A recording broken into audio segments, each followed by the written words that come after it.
Marahatta major ने उसी वक्त मिलिट्री पुलिस को साथ लिया और राम गोपाल के बताए हुए फर्जी एड्रेस की तलाश में शुरू कर दी। वो तो बिल्कुल फर्जी एड्रेस थे, नाम भी फर्जी थे। मिलिट्री पुलिस की ये पार्टी 1 घंटे की दरबदरी के बाद नाकाम वापस किले आ गई। मरहटा मेजर ने फ़ौरन स्क्वाड्रन लीडर राम गोपाल को जाकर रिपोर्ट की और कहा, पाकिस्तानी जासूस ने दिल्ली के जिस साथी का नाम और एड्रेस बताया था उस नाम का कोई आदमी वहाँ नहीं रह रहा सर, और सर ये एड्रेस भी गलत है। राम गोपाल स्क्वाड्रन लीडर ने मसनूई गुस्से का इजहार करते हुए कहा, इसने झूठ बोला है तो इसको इस चीज़ का मज़ा चखाया जाएगा, लेकिन कार्रवाई पूरी होनी चाहिए। तुम फ़ौरन एक पार्टी तरतीब दो और भोपाल चले जाओ। कैदी ने भोपाल में रूपोस्ट अपने जिन साथियों दहशतगर्दों के नाम एड्रेस वगैरह बताए हैं वहाँ छापा मारकर उन्हें गिरफ़्तार करो। अगर इस नाम के कोई आदमी वहाँ मौजूद ना हो तो वापस आकर रिपोर्ट करो, ताकि 1 सेकंड ज़ाया किए बगैर इस पाकिस्तानी जासूस को शूट कर सकूं। Yes sir. मरहटा मेजर ने उसी रोज़ मिलिट्री पुलिस की एक पार्टी को साथ लिया और भोपाल शहर की तरफ रवाना हो गया। उसी शाम स्क्वाड्रन लीडर राम गोपाल ने एक पायलट ऑफिसर को साथ लिया और किले के तहखाने में मौजूद कमांडो इमरान की कोठरी में आ गया। राम गोपाल ने कोठरी में दाखिल होते ही इमरान को 3-4 ठुड्डे मारे और कहा, हरामखोर, तुमने हमें धोखा देने की कोशिश की है। तुम्हें मालूम नहीं कि तुम्हारे झूठ का पोल खुल जाएगा। अपने दिल्ली के साथी का तुमने जो नाम और एड्रेस दिया था वहाँ उस नाम का कोई शख्स मौजूद नहीं। एड्रेस भी तुमने गलत लिखवाया। अब गौर से सुनो, हमारी एक फ़ौजी पार्टी भोपाल जा चुकी है।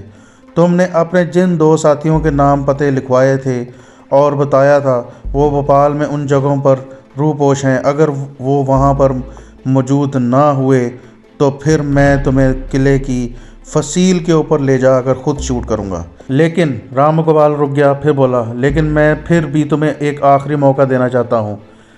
अब भी अगर तुम अपने साथियों के सही नाम और एड्रेस हमें बता दो तो तुम्हारी जान बच सकती है।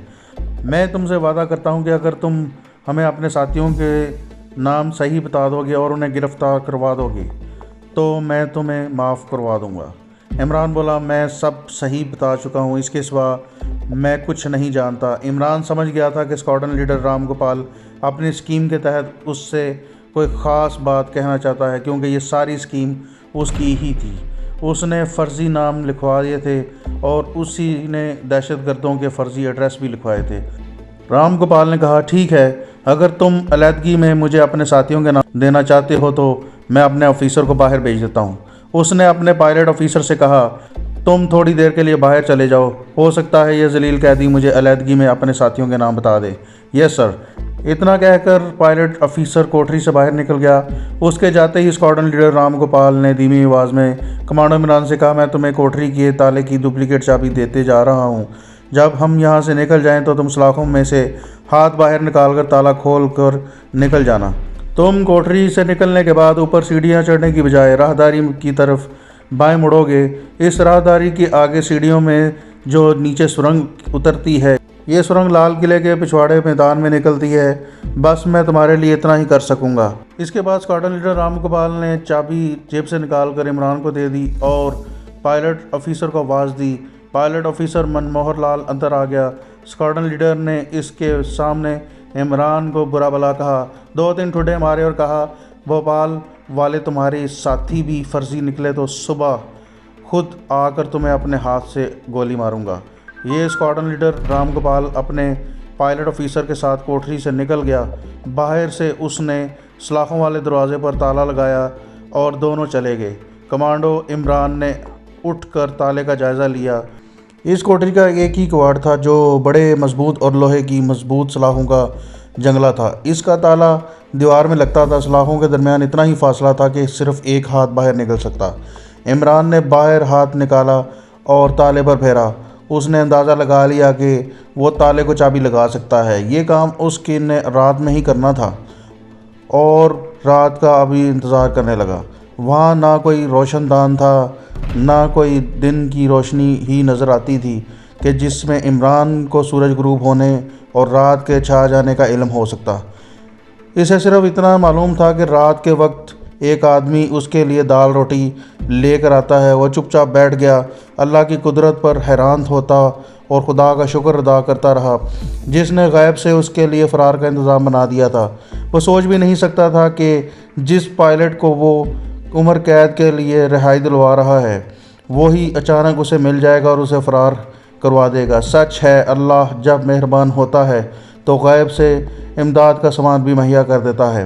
अब वक्त बड़ी मुश्किल से गुज़र रहा था। आखिर वो आदमी इमरान के लिए दाल और 2 रोटियां लेकर आ गया जो रात के वक्त आता था।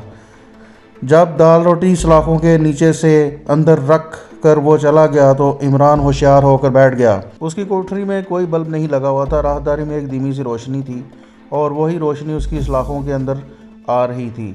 इमरान ने जेब से चाबी निकाली और ताले की कोठरी की तरफ बढ़ा। पहले कान लगाकर उसने बाहर बोलने वाले आदमियों की आवाज़ें सुनी। उसे ऐसी कोई आवाज़ ना आई जिससे वो ये समझ सके कि बाहर कोई मौजूद है। इमरान ने अल्लाह का नाम लेकर चाबी वाला हाथ सलाखों के चौकटे में से सुराख के अंदर से डालकर ताले के अंदर लगाई। चाबी लगाकर चाबी ताले के अंदर डल गई और कोशिश शुरू कर दी। 3-4 बार कोशिश करने के बाद ताला खोलने में कामयाब हो गया। उसने ताला सलाखों से बाहर निकाल कर कोठरी के किवाड़ की तरफ फेंक दिया और धकेल कर उसे खोल दिया। इमरान दबे पांव कोठरी से बाहर निकल आया और सामने ऊपर की जाती हुई सीढ़ियों की तरफ चढ़ने में कामयाब हो गया। राहदारी में चलते चलते आगे जीना नीचे उतरते दिखाई दिया। स्क्वाड्रन लीडर राम गोपाल की हिदायत के मुताबिक खामोशी से आगे चलता गया। आगे नीचे जीना जाता था। इमरान जीने से नीचे उतरकर सुरंग में दाखिल हो गया। सुरंग में काला स्याह अंधेरा छाया हुआ था। वो दीवार का सहारा लेकर सुरंग में आहिस्ता आहिस्ता आगे बढ़ता चला गया। सुरंग कभी बाएं तरफ हो जाती, कभी दाएं तरफ हो जाती। एक जगह सुरंग की चढ़ाई आ गई। 20-50 कदम चलने के बाद सुरंग हमवार हो गई। यहाँ पहुंचकर पहली बार इमरान को हवा में ताजगी और घास पत्तों की महक महसूस हुई। फिर सामने से ताज़ा हवा के 1-2 झोंके आ गए। इमरान समझ गया कि सुरंग ख़त्म होने वाली है।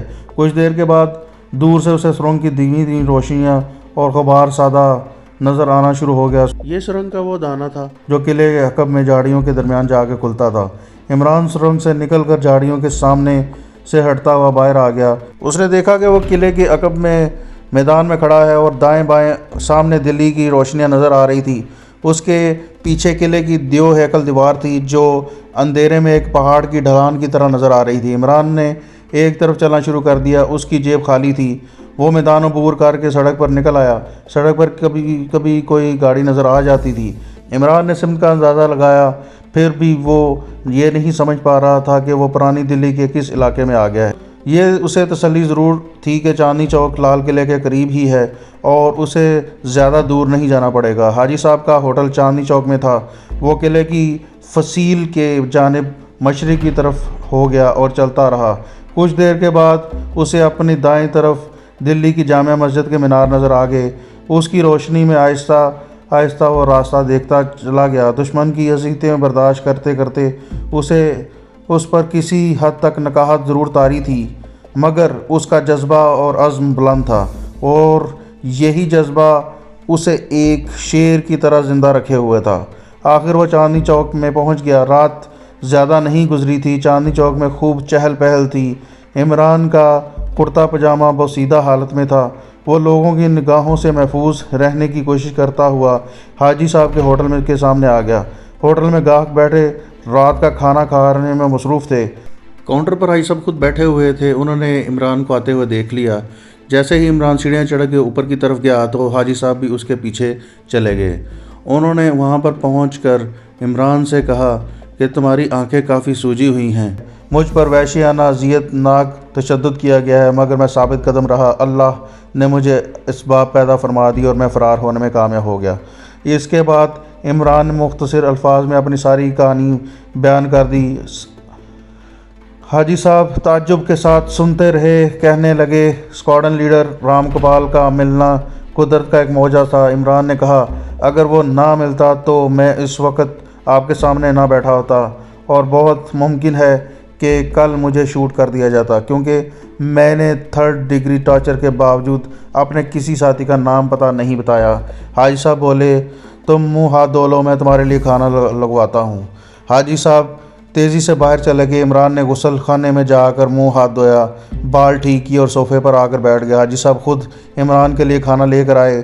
उन्होंने इमरान को गरम गरम सूप पिलाया। फिर थोड़ी देर के बाद मुर्ग बिरयानी खिलाई। उसके बाद इमरान ने चाय पी और उसका जिस्म तरोताज़ा हो गया। हाजी साहब बोले अब तुम सो जाओ, कल सुबह बात करेंगे। इमरान इसी हालत में पलंग पर लेट गया। थोड़ी देर बाद ही उसे गहरी नींद आ गई। दूसरे दिन उसकी आंख खुली तो उसने कार्निश पर रखे हुए क्लॉक की तरफ देखा। दिन के 10 बज रहे थे। इमरान ने उठकर सबसे पहला काम यह किया कि शेव बना डाली, गुस्ल किया और तरोताज़ा होकर सोफे पर आकर बैठ गया। इतने में हाजी साहब भी आ गए। उनके हाथ में बड़ा सा लिफाफा था। कहने लगे पुराने कपड़े उतारो, ये कपड़े पहन लो। हाजी साहब इमरान के लिए एक रेडीमेड पतलून और कमीज़ लाए थे। मैं तुम्हें बाहर निकलने की इजाज़त नहीं दूंगा, मुझे अपने पाँव का नाप दे दो, मैं तुम्हारे लिए शूज़ का भी बंदोबस्त कर लूँ। अब नाश्ता कर लो। होटल का बूढ़ा मुलाजिम नाश्ता लेकर आ गया। इमरान ने नाश्ता किया। उसके बाद हाजी साहब ने उसके पाँव का नाप लिया और चले गए। 1 घंटे के बाद जब वो आए तो उनके हाथ में एक शूज़ का जोड़ा था। इमरान ने वो शूज़ पहन लिए। पतलून कमीज़ पहनकर वो बिल्कुल ठीक हो चुका था।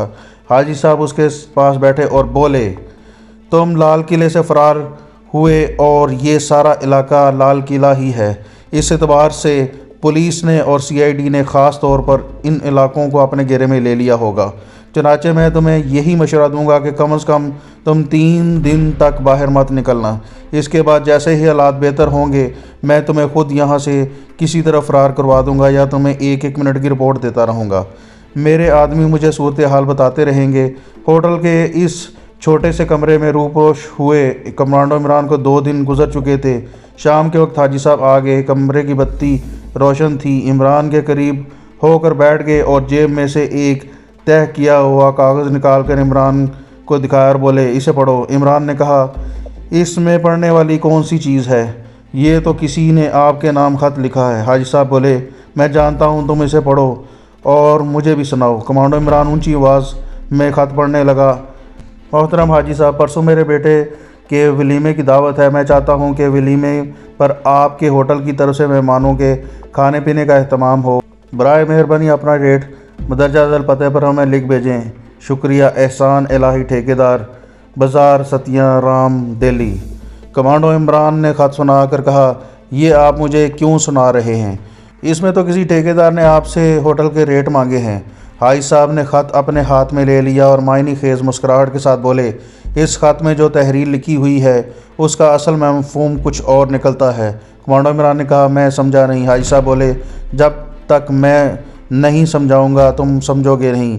इसके बाद हाजी साहब बोले, ये ख़त कोड वर्ड में लिखा गया है। ये खुफिया पैगाम है जो मेरे नाम आया है और जिसे भारत में तैनात हमारे सबसे बड़े जासूस बॉस ने भेजा है। इसके असल नाम से कोई भी वाकिफ़ नहीं और इसमें हम में से किसी ने आज तक नहीं देखा। सब इसे मिस्टर एक्स के नाम से याद करते हैं। मेरा बॉस मिस्टर एक्स सिर्फ़ इन हालात में ही रब्ता करता है जब कोई बहुत बड़ा काम या पैगाम देना हो। अब सुनो, मैं तुम्हें ख़त के खुफिया लफ्ज़ों का खोल कर मुताला कराता हूँ। दिल्ली में हुकूमत के सबसे बड़े खुफिया इदारे FBI का नया सरबरा आया है जिसका नाम जनरल कृष्णम जारी है। ये शख्स मद्रास का रहने वाला है और मद्रासी जल्लादों के नाम से मशहूर है। ये शख्स दिल्ली में हम लोगों के ख़िलाफ़ एक बहुत बड़ी खूनी किस्म की मुहिम शुरू करने वाला है। इस मुहिम में हमारे सारे आदमियों को गिरफ़्तार करके उन्हें फायरिंग स्क्वाड के सामने रख कर शूट करवाया जाएगा। इस आदमी को कत्ल करना बहुत ज़रूरी है। ये शख्स नई दिल्ली में स्ट्रीट वाले बंगले में रहता है। रोज़ाना सुबह 9 बजे राजभवन अपने हेड ऑफिस जाने के लिए निकलता है। बाकी बातें लिली बताएगी। लिली से रब्ता करो, फ़कत मिस्टर एक्स। अब तुम समझ गए कि ये ख़त किस तरह मामूली कारोबार ख़त बनाकर भेजा गया है। कमांडो इमरान ने पूछा, ये लिली कौन है? हाजी साहब बोले, मैं तुम्हें बताता हूँ कि लिली कौन है। लिली हमारे ज़मीन दोस्त ग्रुप की सबसे दिलेर और बहादुर लड़की है। हाजी साहब कहने लगे, इसने आज तक अपने मज़हब के बारे में किसी को नहीं बताया। सब इसे इसी नाम से जानते हैं। लिली अपने माँ बाप और अपने खावंद और 2 बच्चों के साथ मद्रास में रहती है। इसका खावंद सरकारी मुलाजिम है और मुसलमान और मुसलमानों और पाकिस्तान के साथ इंतहाई मोहब्बत का जज्बा रखते हैं। इत्तेफाक से इसके सरकारी ऑफिस में एक साजिश का इंकशाफ हुआ जिसके सिलसिले में लिली के खावंद पर इल्ज़ाम आयद हो गया और भारतीय हुकूमत ने उसके ख़िलाफ़ साजिश तैयार कर दी और उसे गिरफ़्तार कर लिया और कृष्णचारी जो FBI का हेड बनकर नई दिल्ली से आया है, इस वक्त सरकारी एजेंसी हेड था। उसके हुक्म पर लिली के खावंद, उसकी मां और उसके दोनों बच्चों को पाकिस्तान से मोहब्बत के जज्बा रखने और इंडिया के ख़िलाफ़ साजिश का जाल बिछाने के जुर्म में इल्ज़ाम लगाकर मौत के घाट उतार दिया गया। वो लिली को भी कत्ल करवाना चाहते थे, लेकिन मौके से फ़रार हो गई। इसके बाद लिली हमारे ग्रुप में शामिल हो गई और उसे एक अच्छा ओहदा दे दिया गया। जब तक वो कृष्णचारी को कत्ल करके अपने माँ बाप और खामद का बदला नहीं ले लेती, वो चैन से नहीं बैठेगी। चनाचे इसी वजह से हमारे मिस्टर एक्स ने तुम्हें लिली से मिलने को कहा है। कमांडो इमरान ने पूछा, मिस लिली कहाँ मिलेगी? हाई साहब बोले, उसी सिलसिले में मुझे आज रात को बॉस मिस्टर एक्स की तरफ से कोई न कोई सिग्नल दिया जाएगा। अब तुम समझ गए होगे कि ये सारा मंसूबा FBI के नए सरबराह कृष्णचंद को कत्ल करने के लिए तैयार किया गया। एक इतला के मुताबिक कृष्णचारी को हमारे ज़ेरे ज़मीन काम करने वाले सारे सरफरोशों के ठिकानों का कुछ ना कुछ सुराग मिल चुका है। अब तुम समझ गए होगे कि इस जलाद को कत्ल करना किस हद तक ज़रूरी है।